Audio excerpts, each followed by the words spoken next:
جو بیرون ملک پاکستانی پیسے بھیج رہے تھے, ڈالرز بھیج رہے تھے, ریمیٹنسز بھیج رہے تھے, وہ بھی کم ہو گئے. جو ہماری ٹیکس کلیکشن تھی, یعنی جو آمدنی ایک ملک کی ہوتی ہے ٹیکس اکٹھا کر کے, وہ بھی اس کے جس رفتار پہ ہم اکٹھے کر رہے تھے وہ نیچے چلا گیا. اور میں آج آپ کے سامنے پاکستان کی اکنامک سروے ہوتی ہے کہ ہر سال ایک شائع ہوتی ہے کہ ملک کی معیشت کے حالات کیا ہیں. تو وہ اس گورنمنٹ نے, ہمارے جانے کے بعد اس موجودہ گورنمنٹ نے وہ سروے شائع کی ہے. تو میں آپ کو پڑھ کے بتاتا ہوں کہ اس سروے کے مطابق جو ہم نے اپنے چوتھے سال کے اندر پریڈکٹ کیا تھا کہ کتنی ہماری ملک کی عام دولت میں اضافہ کتنا ہوگا, وہ 4.8% ٹارگٹ تھا. کتنا ہم نے کیا؟ 6%. یعنی جو جس رفتار پہ ہماری حکومت کے دور میں ملک کی دولت میں اضافہ ہوا, وہ ہم نے سوچا تھا 4.8 ہوگا, وہ 6% ہوا. ہم نے اپنے ٹارگٹ سے بہتر کیا.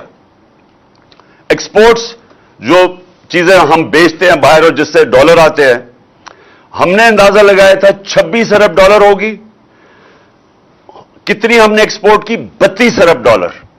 پاکستان کی تاریخ کی سب سے زیادہ ایکسپورٹس ریکارڈ تھا یہ. تو وہ ٹارگٹ سے اس سے بھی اوپر گئے. یعنی یہ میں وہ چیزیں بتا رہا ہوں جس میں ملک کی آمدنی میں اضافہ ہوتا ہے, دولت میں اضافہ ہوتا ہے, لوگوں کو نوکریاں ملتی ہیں. یہ وہ میں چیزیں آپ کو موٹی موٹی بتا رہا ہوں. ہمارا جو زراعت تھا, ہم نے ٹارگٹ کیا تھا کہ زراعت میں جو اضافہ ہوگا وہ 3.5% تھا, اور کتنا اضافہ ہوا؟ 4.4%. کچھ 17 سال کے بعد سب سے زیادہ تیزی سے ہماری زراعت بڑھی تھی. پھر انڈسٹری جو روزگار دیتی ہے, اصل میں انڈسٹری, جب تک انڈسٹری ملک میں بڑھتی نہیں ہے تو اصل میں تو ملک کی دولت میں اضافہ نہیں ہوتا, ملک اوپر نہیں جا سکتا. تو ہم نے ٹارگٹ سیٹ کیا تھا 6.6%, آخری سال کی بات کر رہا ہوں. اور ہوا کتنی؟ انڈسٹری کتنی تیزی سے بڑھی؟ 9.8%. اپنے ٹارگٹ سے اوپر گئے ہم. سروسز سیکٹر, اور اس کے اندر آئی ٹی بھی ملا لیں, تو سروسز میں 4.7% ٹارگٹ سیٹ کیا, 6.2% پہ ہم نے ہمارے گروتھ ہوئی سروسز میں. اور آئی ٹی جو کہ مستقبل ہے, ٹیکنالوجی, اس میں 26.9% ہمارا بڑھا. یعنی جو فیوچر پہ سب سے جو ہم نے زور لگایا کہ ہماری آئی ٹی جو فیوچر ہے اس میں ریکارڈ اضافہ ہوا. اور بجلی کی, اچھا یہ سمجھنے کی بات ہے کہ جو بجلی ہے, اگر انہوں نے جو ہمارے پہلے یہی نون لیگ کی حکومت تھی, انہوں نے جو کانٹریکٹ سائن کیے ہوئے ہیں بجلی کے, جو کمپنی سے کانٹریکٹ سائن کیے ہیں, چاہے ہم بجلی خریدیں یا نہ خریدیں ہمیں پیسے دینے پڑتے ہیں. جو بجلی گھر سے انہوں نے کانٹریکٹ سائن کیے ہیں, جو اگر ہم جتنی مرضی, اگر ہم بجلی کم بھی استعمال کرتے ہیں پیسہ پورا دینا پڑتا ہے. تو اس کے لیے ہم نے کیا کوشش کی کہ انہوں نے جو کانٹریکٹ سائن کیا انہوں نے اضافی بجلی بنا دی.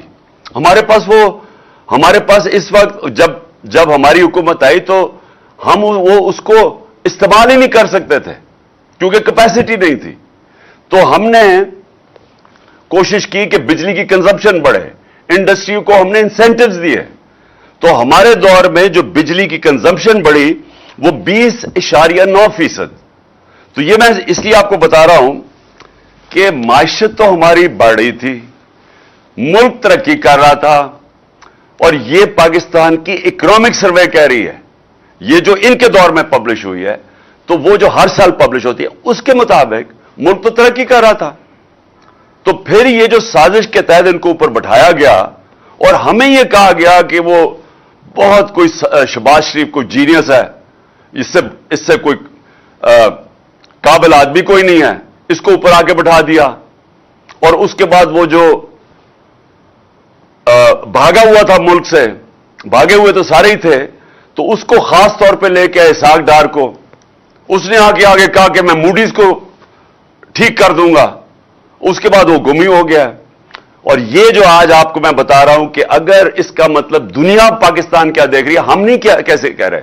میں نے ویسے 6 مہینے پہلے اپنی قوم کو بتا دیا تھا کہ جو 30 سال دونوں حکومتیں مل کے کرتے رہے ہیں، اور ان کے 30 سال میں ہندوستان بھی آگے نکلا ہمارے سے، بنگلہ دیش بھی ہمارے سے آگے نکلا. ہم 90 کی دہائی تک پاکستان ان دونوں سے آگے تھا. جب سے یہ دونوں آئے ہیں یہ ڈاکو خاندان، یہ دونوں ہمارے سے آگے نکل گئے، کیونکہ ہمارا ملک پیچھے چلا گیا، ان کی دولت میں اضافہ ہو گیا، ملک مقروض ہو گیا، اور ان کے باہر شاندار محلات بننے شروع ہو گئے. جب سے نواز شریف پرائم منسٹر بنا، وہ لندن کے سب سے مہنگے علاقے میں بڑے ان کے پاس 4 فلیٹ آ گئے، اور ان کے بیٹوں کی بڑی پراپرٹیز آ گئی. تو یہ تو امیر ہو گئے، قوم مقروض ہو گئی. ان کو واپس مسلط کیا، اور میں نے تب کہا کہ ان سے نہیں سنبھالا جائے گا. میں نے اسٹیبلشمنٹ کو سمجھایا، ہینڈلرز کو سمجھایا کہ یہ اگر آپ نے سازش کامیاب ہونے دی، یہ ملک نہیں سنبھال سکتے. اور میں نے جب 6 مہینے پہلے کہا تھا کہ خدا نہ خواستہ اگر پاکستان ڈیفالٹ کرتا ہے، یعنی قرضے نہیں واپس کر سکتا، تو پاکستان کو پھر کون بیل آؤٹ کرے گا.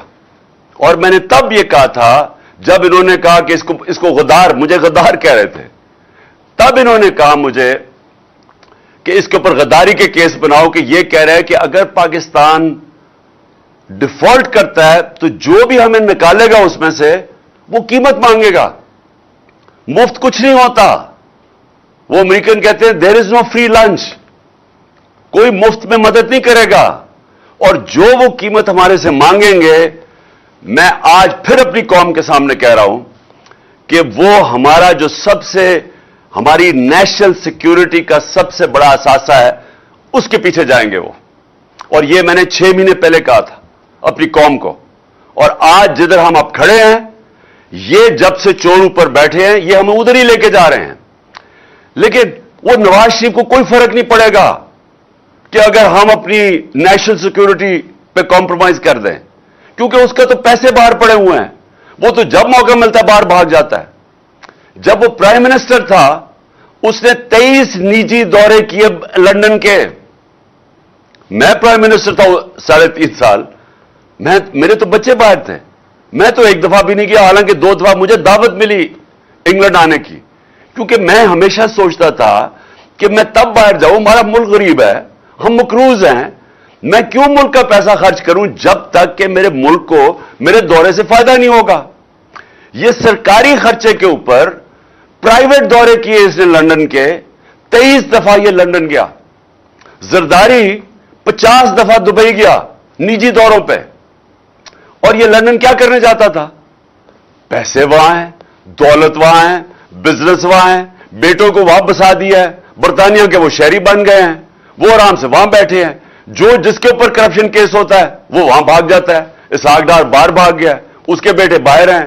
شہباز، یہ حمزہ جو سلمان شہباز ہے، اس کو جب ایف آئی اے کا کیس رمضان شوگر مل لیا، جس میں مقصود چپڑاسی کے پاس پیسہ آ گیا تھا، اس کے اوپر ہاتھ جانے لگا، یہ باہر بھاگ گیا.